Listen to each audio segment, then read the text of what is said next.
பரன் பறை இது இரண்டும் தாய் தந்தை என்று சொல்லுகிற சொல்லோடு வருகிற 7வது தலைமுறையின் பெயர். பறை அடிப்பதனால் இவன் பறையன் என்று ஆகியிருக்க வாய்ப்பே கிடையாது. இன்னும் தூய தமிழ் சொல்லை பேசக்கூடியவனாக இருக்கிற காரணத்தினாலேயே தமிழ் பேசுவதை அவமானமாக கருதுகிற புதிய தலைமுறை வளர்ந்திருக்கிறது. சாதம் சொன்னாதான் மரியாதை, சோறுன்னு சொன்னா அது சேரியில பேசுற பாஷை. மாண்புமிகு பிரதமர், மாண்புமிகு முதலமைச்சர் என்று சொல்லுவது போல் மாண்புமிகு பறை என்று சொல்லுகிற அந்த துணிச்சல். பறை என்பது இன்றைக்கு ஒரு இழிவான சொல்லாக மாறி இருக்கிறது. அதனால் அந்த கருவியும் இழிவாக பார்க்கப்படுகிற சூழல் அமைந்துவிட்டது. அந்த கருவியால் ஒரு இனம்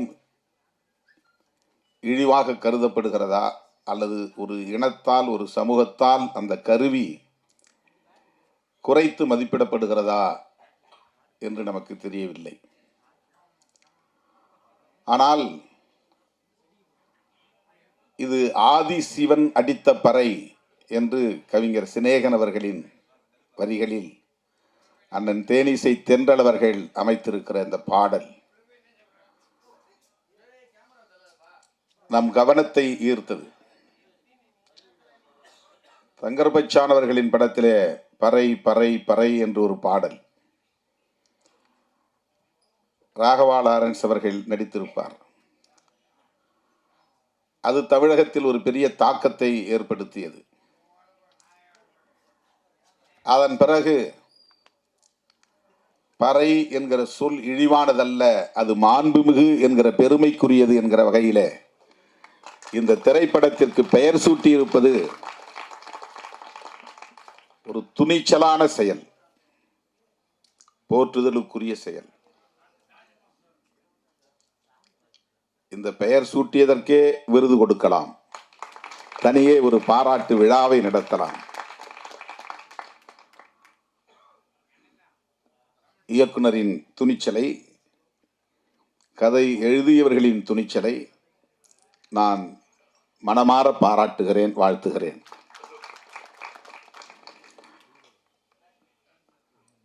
பறை என்பது ஒரு பொதுவான சொல். அனைத்து இசைக்கும் இசை கருவிகளுக்கும் மூலம். அதிலிருந்துதான் இசைக்கருவிகளின் வடிவங்கள் மாறி மாறி வெவ்வேறு பெயர்களை பெற்றிருக்கின்றன. ஒரு சமூக ஆய்வாளர் சொன்னார், பறை என்கிற அடையாளம் கொண்ட ஒரு சமூக பிரிவில் இருந்துதான் அனைத்து சமூக பிரிவுகளும் உருவாகின என்று அவர் ஆய்வில் சொல்லுகிறார். வெவ்வேறு பெயர்களை தாங்கி மாறி மாறி போகிறார்கள் என்று. ஒட்டுமொத்த இந்த சமூகத்தின் மூலச் சமூகம்தான் பறை என்கிற பெயரில் அழைக்கப்படுகிற சமூகம். இது ஒரு சமூக ஆய்வாளரின் கருத்து. இன்னும் சொல்ல போனால் மறைந்த தமிழரசன் அவர்களின் கருத்து, தமிழ்நாடு விடுதலை படையை நிறுவிய தமிழரசன் அவர்களின் கருத்து. வெவ்வேறு பெயர்களில் வெவ்வேறு சமூகங்கள் அழைக்கப்பட்டாலும் மனித குலத்தின் பாரம்பரிய வரலாற்றில் பார்க்கிற போது ஒரு குலத்தில் இருந்துதான் எல்லா குலமும் என்கிற போது தமிழ் சமூகத்தில் அந்த மூல சமூகம் ஆதி குலம் பறையர் குலம்தான் என்று அந்த வல்லுநர்கள் பதிவு செய்கிறார்கள். பறை அடித்ததனால் பறையன் என்று பலரும் கருதுகிறார்கள். அப்படி இருக்க வாய்ப்பே இல்லை. இன்றைக்கும் நீங்கள் ஒரு கிராமத்திற்கு போனால், பறையர் குடியிருப்புக்கு போனால் 200 குடும்பங்கள் 300 குடும்பங்கள் இருக்கிறார்கள் என்றால் அந்த 300 குடும்பங்களை சார்ந்தவர்களும் பறை அடிப்பதில்லை. அவர்களுக்கு பறை பற்றி தொடர்பும் இருப்பதில்லை. அந்த கிராமத்தில் சிலர்தான், விரல் விட்டு எண்ணக்கூடிய சிலர்தான் பறை அடிக்கிற ஒரு வழக்கத்தை வைத்திருப்பார்கள். எல்லா மக்களும் விவசாயத்தை செய்யக்கூடியவர்கள் தான். அவர்களுக்கு ஏரோட்ட தெரியும், நடவு நட தெரியும், அறுப்பு அறுக்க தெரியும், தாள் அடிக்க தெரியும். விவசாய பெருங்குடி மக்கள் தான். அந்த விவசாய பெருங்குடி மக்களை ஒட்டுமொத்தமாக பறையர் என்ற பெயரில் அழைத்து இழிவுபடுத்தி இருப்பதற்கு என்ன காரணமாக இருக்க முடியும் இது குறித்து பலர் ஆய்வு செய்திருக்கிறார்கள். அதற்கு ஒரே காரணம்தான், இது மூலச் சமூகம், ஆதி சமூகம். அதிலிருந்து தோன்றுகிற ஒவ்வொரு புதிய சமூகமும் அதிலிருந்து தன்னை தனிமைப்படுத்தி, அந்நியப்படுத்தி, பிரிவுபடுத்தி காட்டிக்கொள்வதற்காக அந்த ஆதி சமூகத்தை இழிவுபடுத்துவதை ஒரு பண்பாடாக இங்கே வளர்த்திருக்கிறார்கள். அப்போதுதான் நாங்கள் அவர்களை விட மேலானவர்கள் என்று சொல்லுகிற அந்த நிலை வளர்ந்திருக்கிறது. இது சமூக ஆய்வாளர்களின் கருத்து. பறை என்பதிலிருந்து பறையன் என்கிற ஒரு சமூகம் உருவாகி இருக்க வாய்ப்பே இல்லை. இது குறித்து பலரும் இப்போது ஆய்வு செய்திருக்கிறார்கள்.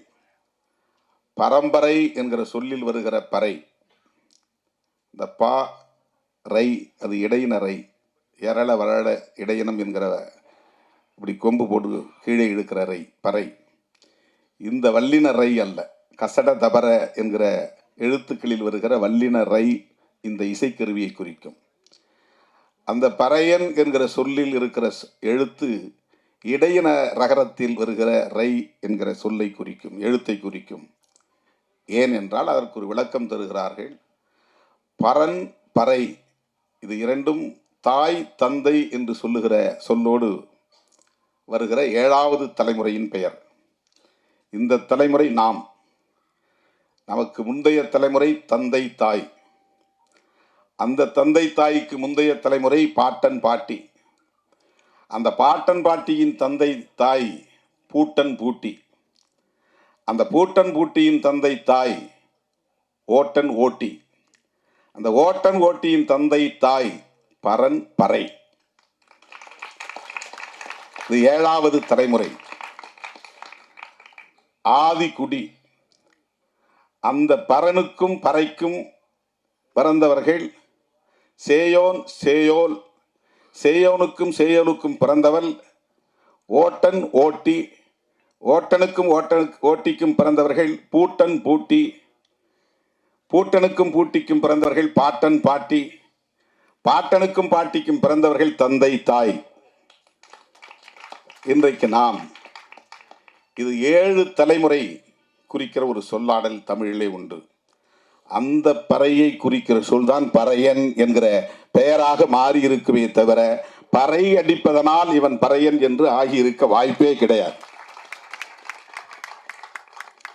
ஆனால் சமூகத்தால் ஒடுக்கப்பட்டு, அதிகாரம் பறிக்கப்பட்டு, நிலம் பறிக்கப்பட்டு, ஆயுதம் பறிக்கப்பட்டு, எல்லா வகையிலும் ஒடுக்கப்பட்டு அவன் மேலெழ முடியாத அளவுக்கு வீழ்த்தப்பட்ட ஒருவனை பறையன் என்று அழைத்து, அதனால் அவன் பயன்படுத்திய கருவியையும் இழிவாக பார்க்கிற ஒரு நிலை, அவன் பயன்படுத்திய பொருள் என்பதனால் இழிவாக பார்க்கிற நிலை, அவன் பேசுகிற தமிழ் என்பதனாலேயே,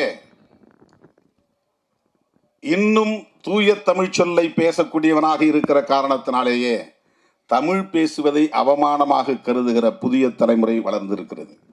சாதம் சொன்னாதான் மரியாதை, சோறுன்னு சொன்னா அது சேரியில் பேசுற பாஷை. சோறு திங்கிறேன்னு சொன்னா அது என்னடா சேரி பையன் மாதிரி பேசுறேன். சேரி என்பது சேர்ந்து வாழும் இடம். பார்ப்பனர்கள் சேர்ந்து வாழுகிற இடம் பார்ப்பன சேரி, அது நடைமுறையிலே இருந்திருக்கிறது. பார்ப்பனர்கள் வாழுகிற இடம் பார்ப்பன சேரி, பல்லர்கள் வாழ்ந்து சேர்ந்து வாழும் இடம் பச்சேரி, பல்லு சேரி பச்சேரி, இடையர்கள் வாழ்ந்து சேர்ந்து வாழுகிற இடம் இடைச்சேரி. எல்லா ஊர்களுக்கும் சேரி என்பது பொதுவான பெயர். ஆனால் அது இன்றைக்கு பறையர்களுக்கு மட்டுமே உரிய பெயராக மாறி நிற்கிறது.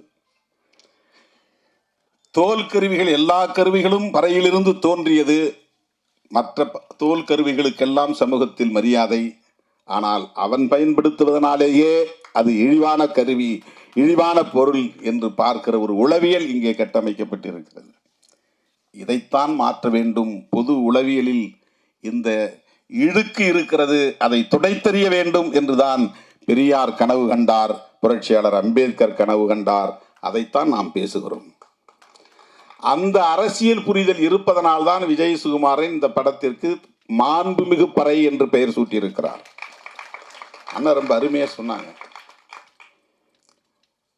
நாடோடி மன்னன், நாடோடி என்பவன் ஏதும் இல்லாதவன், மன்னன் என்பவன் ஆட்சி அதிகார பீடத்தில் இருப்பவன். ரெண்டையும் சேர்த்து ஒரு பெயர் வைப்பதைப் போல மாண்புமிகு என்பது பெருமைக்குரியது, பறை என்பது இழிவானது. இந்த இரண்டையும் இணைத்து மாண்புமிகு பிரதமர் என்று சொல்லுவது போல், மாண்புமிகு முதலமைச்சர் என்று சொல்லுவது போல், பிரதமர் என்கிற இடத்தில் பறையை வைத்த பெருமை இந்த இயக்குனருக்கும் இந்த இயக்க படத்தின் குழுவினருக்கும் உள்ளது. மாண்புமிகு பிரதமர், மாண்புமிகு முதலமைச்சர் என்று சொல்லுவது போல் மாண்புமிகு பறை என்று சொல்லுகிற அந்த துணிச்சல், அது ஒரு அரசியல் புரிதலில் இருந்து மட்டும்தான் செய்ய முடியும். அப்படிப்பட்ட ஒரு படத்தில் தம்பி சிவா போன்றவர்கள் இன்றைக்கு நடித்திருக்கிறார்கள் என்றால் அண்ணன் லியோனி அவரிடம் அவர் கற்றுக்கொண்ட அரசியலும் தான் அதற்கு அடிப்படை. சில பேர் இல்லைங்க இந்த படத்தெல்லாம் நடிக்க எனக்கு விருப்பம் இல்லைன்னு சொல்றதுக்கு வாய்ப்பு இருக்கு. சாதியவாத சிந்தனை உள்ளவர்களால் இப்படிப்பட்ட படங்களில் நடிக்க விரும்ப மாட்டார்கள், பெயர் வைப்பதற்கும் உடன்பட மாட்டார்கள். அப்படியே இயக்குனர் பெயர் வைத்தாலும் இந்த படத்தில் நான் முதலாக போய் அறிமுகமாக வேண்டுமா? இப்போ படத்தில் முதல் படத்தில் நடிச்சாக்கா அந்த படத்துடைய பெயர் சேர்ந்து போகும். சில பேருக்கு பெயர் முன்னொட்டில் சேரும். அப்போது இவருக்கு என்ன முன்னொட்டு வரும்? அவருக்கு ஒரு தயக்கம் வரும். ஆனால் நான் ஒரு பறையனாகவே வாழ வேண்டும், பறை கலைஞனாகவே வாழ வேண்டும் என்று திண்டுக்கல் சக்தி கலைக்குழுவில் போய் நான் 1 மாதம் பயிற்சி பெற்றேன் என்று சொல்லுகிற அந்த துணிச்சல். மறைந்த கவிஞர் இன்குலாப் சொல்லுவார், பார்ப்பனியத்தின் கொடூரத்தை உணர நீ பறையனாய் வாழ்ந்து பார் என்று அவர் கவிதை எழுதியிருப்பார். பார்ப்பனியத்தின் கொடூரத்தை உணர நீ பறையனாய் வாழ்ந்து பார் என்று. அவரவர் இருப்பிலிருந்து எல்லாவற்றையும் பார்க்கிறோம். பிறரின் நிலையிலிருந்து அவர்களை புரிந்து கொள்வது என்பது அது ஒரு தனி பயிற்சி. அண்ணன் பாக்யராஜ் என்ன சொன்னார், எவ்வளவு நகைச்சுவையோடு அது சொன்னார். ஒரு மணி அடிச்சுக்கிட்டே தீபாராதனை காட்டுறதுங்கிறது சாதாரண ஒரு வேலை இல்லை. அதுக்கும் ஒரு ஞானம் வேண்டும், பயிற்சி வேண்டும்.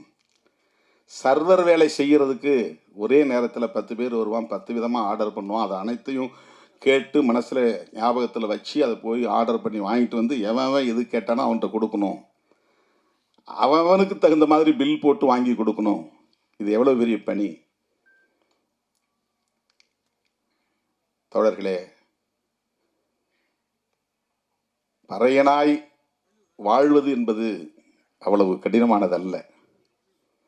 நீ மன்னனாய் வாழ்ந்துவிட முடியும் இந்த சமூகத்தில், ஒரு பறையனாய் வாழ முடியாது என்பதுதான் இன்குலாப் அவர்களின் அனுபவம். ஒவ்வொரு நாளும் ஒவ்வொரு களத்திலும் அவர்கள் சந்திக்கிற அவமானங்களும் இழிவுகளும் அவமதிப்புகளும் தாங்கிக் கொள்ள முடியாது. திரைப்பட வாய்ப்பு கேட்டு வந்தேன், என்னால் முடியாது என்று என்னை வீட்டுக்கு அனுப்புகிற போது அந்த வீட்டுக்கு போகிறது எனக்கு பெரிய அவமானமாக இருக்குது, திரும்ப போகிறது. அதனால் நான் அங்கேயே வேலை செய்வேன். அந்த ஒரு நிகழ்ச்சியில் அவருக்கு இருக்கிற அந்த ஈகோ அவருடைய மானம் தொடர்பான ஒன்றாக இருக்கிறது. திரைப்படத்தில் வாய்ப்பு கிடைக்கல, நான் திரும்ப போனால் அங்கே ஊரில் இருக்கிற என்ன நினைப்பான்? அது எவ்வளோ பெரிய காயத்தை மனசில் ஏற்படுத்தும். எப்படி நம்ம தலை நிமிர்ந்து வாழ முடியும், அங்கே மற்ற இளைஞர்களோட எப்படி அங்கே நடமாட முடியும்? அது எனக்கு பெரிய தலைக்குனிவை தரும் அப்படின்னு நினைக்கிறார். இந்த மான உணர்ச்சி ஒவ்வொரு மனிதனுக்கும் உண்டு. ஆனால் அத்தனை இடங்களிலும், அவன் காலடி வைக்கிற அத்தனை இடங்களிலும் அவனுக்கு இழிவும் அவமதிப்பும் இருக்குமே. ஆனால் அவன் உள்ளம் எந்த அளவுக்கு ஒவ்வொரு நாளும் காயப்படும் என்பதை உணராமல் பலர் பேசுகிறார்கள் என்பதனால் தான் இன்குலாப் சொன்னார், நீ பார்ப்பனியத்தின் கொடுமையை உணர வேண்டுமானால் பறையனாய் வாழ்ந்து பார் என்று சொன்னார். அந்த பறையன் என்பது இந்த பறை அடிப்பவன் என்கிற பொருளில் இல்லை. இந்த சமூகத்தால் வீழ்த்தப்பட்ட ஒரு பெரிய சமூகம், ஆதி சமூகம். தோழர்களே, சாதி அமைப்பு என்பது இந்த சமூகத்தில் எவ்வளவு கொடூரமான தாக்கத்தை ஏற்படுத்தி இருக்கிறது. ஆணவ கொலை பற்றி அவருடைய அனுபவத்தை அண்ணன் பாக்யராஜ் சொன்னபோது ரொம்ப அதிர்ச்சியாக இருந்தது. அது இன்றைக்கும் தொடர்கிறது. இது ஒவ்வொரு மனிதனுக்குள்ளும் தன் குடும்ப கௌரவம், சாதி கௌரவம் என்பதோடு இணைக்கப்பட்டிருக்கிறது. 10 மாதம் சுமந்து ஈன்றெடுத்த பிள்ளைக்கு பாலூட்டி சீராட்டி பாராட்டி வளர்த்தாலும் பல கனவுகளோடு அவர்களை கொஞ்சி மகிழ்ந்து வளர்த்தாலும் தன் குடும்ப கௌரவம் பாதிக்கப்படும் என்கிற போது அதற்கு விஷம் கொடுத்து நஞ்சு கொடுத்து கொள்ளக்கூடிய அளவுக்கு அவர்களின் சாதிய உளவியல் இங்கே கட்டமைக்கப்பட்டிருக்கிறது. பெற்ற பிள்ளையை படுகொலை செய்யக்கூடிய அளவுக்கு ஒருவனை உந்தி தள்ளுகிறது என்றால் அது எந்த அளவுக்கு ஒரு பித்துக்குளித்தனமான உளவியல். இதை சாதியவாதிகளால் ஒருபோதும் ஏற்றுக்கொள்ள முடியாது. ஆனால் இதை எதிர்த்து போராட வேண்டும் என்கிற உணர்வு இன்றைக்கு திருமாவளவன் போன்றவர்கள் வந்த பிறகு நிகழ்ந்ததல்ல. 2000 ஆண்டுகளாக இந்த போர் நடந்து கொண்டே இருக்கிறது. சாதி இரண்டொழிய வேறில்லை என்று அவ்வை பாட்டி சொன்னதிலிருந்து ஆண் சாதி பெண் சாதி ஆக இரு சாதி வீண் சாதி மற்றையெல்லாம் என்று சித்தர் காலத்தில் பாடிய காலத்திலிருந்து பரப்புக்கும் எல்லா உயிர்க்கும் என்று ஐயன் திருவள்ளுவன் 2000 ஆண்டுகளுக்கு முன்பே சொன்னது. இவையெல்லாம் இந்த சாதிய கட்டமைப்பை எதிர்த்து நடத்திய யுத்தத்தின் எச்சங்கள், அவை பதிவுகள். நாம இன்னைக்கு புதுசா பேசல. இத ஐயன் திருவள்ளுவனே இந்த சாதி அமைப்பு கூடாது என்ற ஆதங்கத்தை அவர் வெளிப்படுத்தி இருக்கிறார். இது நீண்ட நெடிய ஒரு போராட்டமாக இருக்கிறது. அந்த போராட்டத்தை வெவ்வேறு வடிவங்களில் இன்றைக்கு நாம் மைய நீரோட்டத்தில் இணைக்கிற முயற்சி. இவ்வளவு பெரிய நிகழ்ச்சி, ஒரு திரைப்படத்திற்கான தலைப்பு, ஒவ்வொரு களத்திலும் ஆகச்சிறந்த ஆளுமைகள் வந்து இது குறித்து ஆற்றுகிற உரை, இவையெல்லாம் ஒரு மெயின் ஸ்ட்ரீம் பாலிடிக்ஸ்குள்ள இந்த விஷயங்களை இணைக்கிற பெரிய முயற்சி. இப்படி ஒரு பொதுவெளியில் அனைத்து தரப்பாரும் விவாதிக்கக்கூடிய ஒரு களத்தில் இந்த பொருள் கருப்பொருளாக இன்றைக்கு கையாளப்படுகிறது என்றால் எவ்வளவு ஒரு வேட்கை நமக்குள்ளே இருக்கிறது, தாக்கம் இருக்கிறது, சமத்துவ வேட்கை இருக்கிறது என்பதை இது உணர்த்துகிறது. ஆற்றல் ஒவ்வொரு மனிதனுக்குள்ளும் இருக்கிறது. ஆனால் அது சாதியின் பெயரால் இங்கே நசுக்கப்படுகிறது. அதை தடுப்பதற்காகத்தான் அனைவருக்கும் சமமான வாய்ப்பு வழங்க வேண்டும் என்கிற சமத்துவ கோட்பாட்டை ஒரு அரசியலாக நம்முடைய முன்னோர்கள் தந்தை பெரியார், புரட்சியாளர் அம்பேத்கர் போன்றவர்கள் உயர்த்தி பிடித்தார்கள். அதைத்தான் நாம் இன்றைக்கு எதிரொலித்துக் கொண்டிருக்கிறோம், பிரதிபலித்துக் கொண்டிருக்கிறோம், திரும்ப திரும்ப பேசி கொண்டிருக்கிறோம். அது இலக்கியம், கலை இலக்கியம் போன்ற தளங்களில், பண்பாட்டு தளங்களில் இன்னும் இன்னும் ஆழமாக போய் வேரூன்ற வேண்டும். அதற்கு இந்த ஆற்றல், கலை திறன்களை பயன்படுத்துவது. 40 வருடங்களுக்கு முன்பே நம்முடைய கே பாக்யராஜ் அண்ணன் அவர்கள் படத்தில் இது குறித்தெல்லாம் அவர் விவாதித்திருக்கிறார், சாதியை விமர்சித்திருக்கிறார். திரைப்படங்களில் இன்றைக்கு புதிதாக இது வரவில்லை. திரைப்படங்களில் நீண்ட காலமாகவே இதற்கு எதிரான படைப்புகள் நிறைய வந்திருக்கின்றன. பழைய படங்களில் நிறைய பாடல்கள் கூட இருக்கின்றன. அந்த பாடல்களை எல்லாம் இப்போது எடுத்து சமூக ஊடகங்களில் தோழர்கள் பரப்புகிறார்கள். ஆகவே இது ஒரு நீண்ட நெடிய போராட்டம். அந்த போராட்டத்திலே திரைக்கலை ஆளுமைகள் தங்களையும் இணைத்துக் கொள்வது, அதற்காக தம்முடைய ஆற்றலை முழுமையாக பயன்படுத்துவது, இதுபோன்ற படைப்புகளை கொண்டு வருவது, இதன் மூலம் சமூகத்தில் ஒரு தாக்கத்தை ஏற்படுத்துவது மிகுந்த மகிழ்ச்சி அளிக்கிறது. விஜய் சுகுமாரன் அவர்களை நெஞ்சார பாராட்டுகிறேன். இந்த திரைப்படத்தில் நடித்திருக்கிற தம்பி சிவா அவர்கள் மிக அற்புதமாக உரையாற்றினார். அவருடைய உரையில் நல்ல ஒரு தெளிவு இருந்தது. அந்த தெளிவு அரசியல் புரிதலாக ஒரு நீண்டகால அரசியல் தொலைநோக்கு பார்வை உள்ளதாக நான் புரிந்து கொள்கிறேன். இது போன்ற கலைஞர்கள் தான் திரைத்துறையை கையில் எடுக்க வேண்டும், பயன்படுத்த வேண்டும். ஏன்னா இப்போ நிறைய பேர் சாதி பெருமை பேசுகிற படங்களையும் இயக்குகிறார்கள். நியாயப்படுத்துகிற இயக்குனர்களும் இருக்கிறார்கள். ஆணவ கொலை அண்ணா கூட அது கருணை கொலை என்று சொன்னால் அது மெர்சி கில்லிங். இது ஆணவ கொலை, தமிழில் கௌரவ கொலைன்னு சொல்லுவாங்க. அதாவது ஹானர் கில்லிங் அப்படிங்கிறத, அதை நம்ம அது ஹானர் இல்லை, கௌரவம் இல்லை, ஆணவத்தால், சாதி ஆணவத்தால் நடத்துகிற கொலை என்று ஆணவ கொலை என்கிறோம். அந்த ஆணவ கொலையை நியாயப்படுத்துகிறார்கள். நமக்கு கவலையாக இருக்கிறது.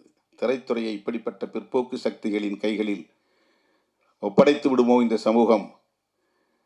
மதவாத அரசியலையும் சாதியவாத அரசியலையும் நியாயப்படுத்துகிற கும்பலின் கைகளில் இந்த துறை சிக்கிக்கொள்ளுமோ என்கிற கவலை இருந்த சூழலில் விஜய், சுகுமார், சிவா போன்ற தோழர்கள் வந்திருக்கிறார்கள். இந்த திரைத்துறையை நாங்கள் முற்போக்கு சிந்தனை களமாக பயன்படுத்துவோம் என்கிற அந்த ஆற்றல் மிக்கவர்களாக இருக்கிறார்கள் என்பதை எண்ணி பெருமைப்படுகிறேன்.